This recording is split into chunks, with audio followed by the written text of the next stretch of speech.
Salve a tutti carissimi! Sicuramente vi starete chiedendo se c'è pariapo che ci a succedere, perché come sapete a pariapo ce ne succede di tutti i colori. Ebbene sì carissimi amici, ho fatto domanda di trasferimento, bene, dal comune di Torino al comune di Messina. È arrivato il giorno in cui io dovevo partire, mi suggia, mi fece a babba, mi lavai la faccia, mi mette mi mise una bella camicia, una bella cravatta, fece colazione, mi pigliai la valigia e mi sono presentato alla stazione di Torino. Allora, a un certo punto ci si entra per la stazione, ho cercato dove era il treno che doveva andare in Sicilia, chiamai questo posto che le Ferrovie dello Stato mi avevano assegnato naturalmente e tutto a posto. Durante il percorso, durante il viaggio, ad un certo punto passano i bigliettai per controllare i biglietti. Ma da qui spuntava un bigliettaio poveretto che aveva un problema, che quando parlava, va bene, quando parlava, aveva l'evo. Spunta un pariapuco e ci dice il biglietto, etto. Ecco il biglietto, etto. Ma lei che mi prende per il culo, ulo. No, io non lo sto prendendo per il culo, ulo. Lei mi ha chiesto il biglietto, etto. E io ci dei un biglietto, etto. Sì, ma sta storia fino a quando va a durare, ci disse. Dopo un bacino, tra il scompartimento. Basta, come fu e come non fu, siamo arrivati a Villa San Giovanni. A Villa San Giovanni pigliai un bello traghetto, sono arrivato nella mia città, Messina. Me ne andai a casa, ma sistemai, mi fece una doccia perché giustamente uno dopo fare un viaggio stava pure da una rinfrescata. Basta, así andammo a cuccare tutte cose, mangiai, all'indomani mattina mi sono presentato al comune di Messina. Sono andato nell'ufficio in cui io mi dovevo presentare. Io con la mia grande educazione e rispetto sono entrato salutando giustamente, no? Buongiorno! Ma da credere, c'era l'impiegato che aveva un giornale in mano, iamo su la scrivania, manco su tutto non lo so io. Io donna no, buongiorno! Che caccia sia? E dell'altra parte ce ne sia? Buongiorno! Minchia, ma da credere. Si leva due giornali di mano, ma tu ne andava data, manco se ci avesse detto, figli buttare. Dice lei, dice così, dice negli uffici. Veramente, caro signore, ci stiamo su 4 ore e ci dico buongiorno e lei non si è permesso neanche di togliere il giornale dalle mani per salutare il sottoscritto. Dice, ma stai andata, dice, il giornale, dice, non posso stare in santa pace. Ma comunque, dice, che è venuto a fare qua? Ci si dovrei fare un estratto di nascita. Bene, dice, mi dia, dice, nome e cognome. Giacomo Aspetti.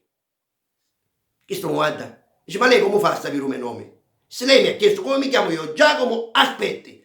Ah, ci stiamo a scusare, come io mi chiamo Giacomo, pensavo che lei mi dicesse Giacomo Aspetta, dovevo aspettare a qualche cosa. No, ci stia tranquillo, dice, di senza dicis, Giacomo Aspetti.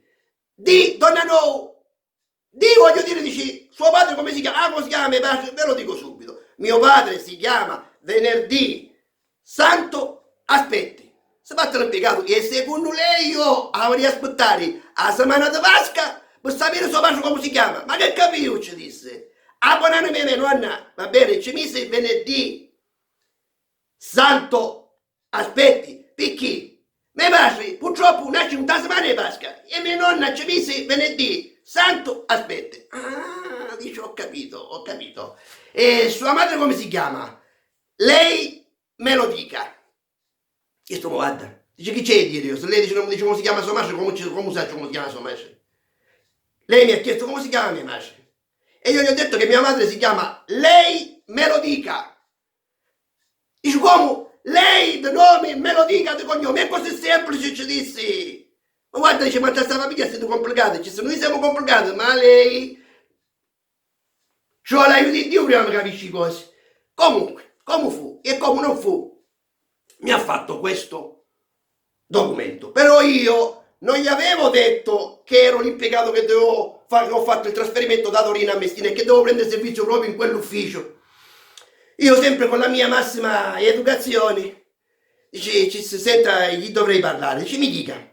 Dice, non so se lei è al corrente, ma io sono l'impiegato che ho fatto il trasferimento dal comune di Torino al comune di Messina. Ah, lei, dice, veramente ce lo stavamo aspettando. Ah, buono, ci stiamo, ok.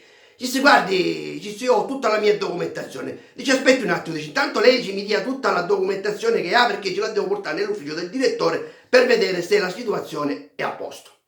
Basta che si pigliava i gatti, andavano un dottore, ci buttava un dottore, controllava, in un momento, da un momento mi aspettare in sala d'attesa, passarono 4 ore a quello aspettavano, a un certo punto trovavano impiegato. Il signore aspetti!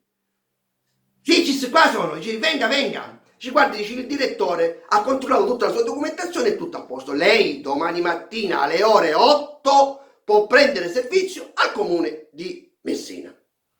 Io giustamente, siccome avevo un problema, non sapevo come ce l'avevo a dire a questo impiegato, ci si senta, ci se le dovrei parlare. Dice, mi dica.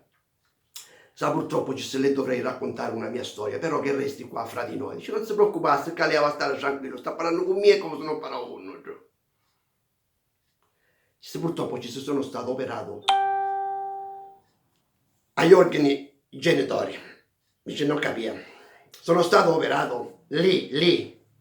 Dice, lì, dice, sì, lì. In parole povere ci disse, uova da sutta non ce n'è più. E qual è un problema? Dice, lei non si deve creare nessun problema. Assolutissimamente. Lei domani mattina alle ore 10 viene al comune di Messina, va bene, e assume servizio. Come c'è per le 10? Lei ancora mia mi disse che dovevo assumere servizio alle ore 8. Ora perché devo venire alle ore 10? Carissimo signore, va bene, qua siamo comune di Messina. Dalle 8 alle 10 ne rattami i padri. Lei che non aveva padri, che cazzo verrà a fare? Ma saluto,